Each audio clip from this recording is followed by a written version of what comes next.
11তম Asian tourism ফেয়ারের দ্বিতীয় দিনের খবর জানাতে এই মুহূর্তে রাজধানী করিলে বসুন্ধরা কনভেনশন সিটিতে মেলা প্রাঙ্গণ থেকে যোগ দিচ্ছেন reporter Jinatara Joshua.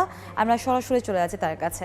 Joshua, international convention city বসুন্ধরায় বসেছে এশিয়ান ট্যুরিজম ফেয়ার। তবে গত বছরগুলোর তুলনায় এবছরের পরিস্থিতি কিছুটা ভিন্ন বলছেন আয়োজক এবং অংশগ্রহণকারীরা। কারণ বিগত কয়েক মাস ধরেই দেশের অস্থিতিশীল পরিস্থিতির কারণে বলা যায় দেশের পর্যটন খাত একটা বড় ধরনের ধাক্কাই খেয়েছে এবং সেই ধাক্কা কাটিয়ে উঠতে এবং স্থবির হয়ে পড়া পর্যটন খাতে গতি ফেরাতেই কিন্তু এই মেলা অনেকটা সহায়ক ভূমিকা পালন করবে, সেটাই বলছেন এখানকার আয়োজক এবং অংশগ্রহণকারীরা। এই আসন্ন পর্যটন মৌসুম, আমরা সাধারণত জানি যে পর্যটন মৌসুম সেপ্টেম্বর থেকেই শুরু হয়ে যায়, সেপ্টেম্বর, অক্টোবর, নভেম্বর কিংবা ডিসেম্বর। এই সময়ের জন্য পর্যটকদের ধরতে দেশ ও বিদেশে বেড়ানোর বিভিন্ন আকর্ষণীয় ভ্রমণের অফার, হোটেল রিসোর্টগুলো বিভিন্ন প্যাকেজ দিচ্ছেন, বিভিন্ন ছাড় দিচ্ছেন এবং সেই ছাড়গুলো লুফে নেওয়ার জন্যই কিন্তু সকাল থেকেই উপস্থিত হচ্ছেন ভ্রমণ পিপাসুরা। মেলায় অংশগ্রহণকারী প্রতিষ্ঠানগুলোর মধ্যে হোটেল, মোটেল, রিসোর্ট ছাড়াও রয়েছে cruise lines, airlines, tour operator, theme park সহ বিনোদনের আরও অনেক প্রতিষ্ঠান।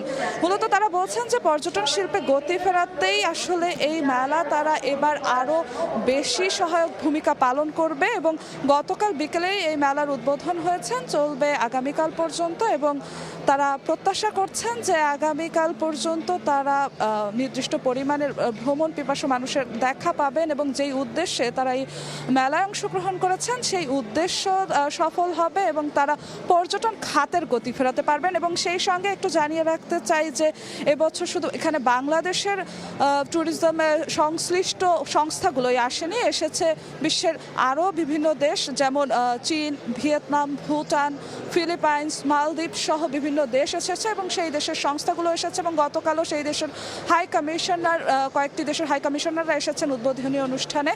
এবং আজও দেখা যাচ্ছে যে বিভিন্ন দেশের স্টলগুলোতেও কিন্তু যারা ভ্রমণ পিপাসু আছে বাংলাদেশের মানুষ, তারা ভিড় জমাচ্ছেন এবং বলা যায় যে তারাও আসলে জুৎসই একটি বিষয় তারা খুঁজে বের করার চেষ্টা করছেন, যাতে তারাও দেশ এবং দেশের বাইরের পর্যটন স্থলগুলোতে ঘুরতে যেতে পারেন আসন্ন পর্যটন মৌসুমে এবং সেই পর্যটকদের কাজে লাগিয়ে পর্যটন খাতে যেন আরও গতি বাড়ে সেই প্রত্যাশাই করছেন অংশগ্রহণকারী এবং আয়োজকরা। তো এই ছিল আমার কাছে এশিয়ান ট্যুরিজম ফেয়ারের থেকে সর্বশেষ।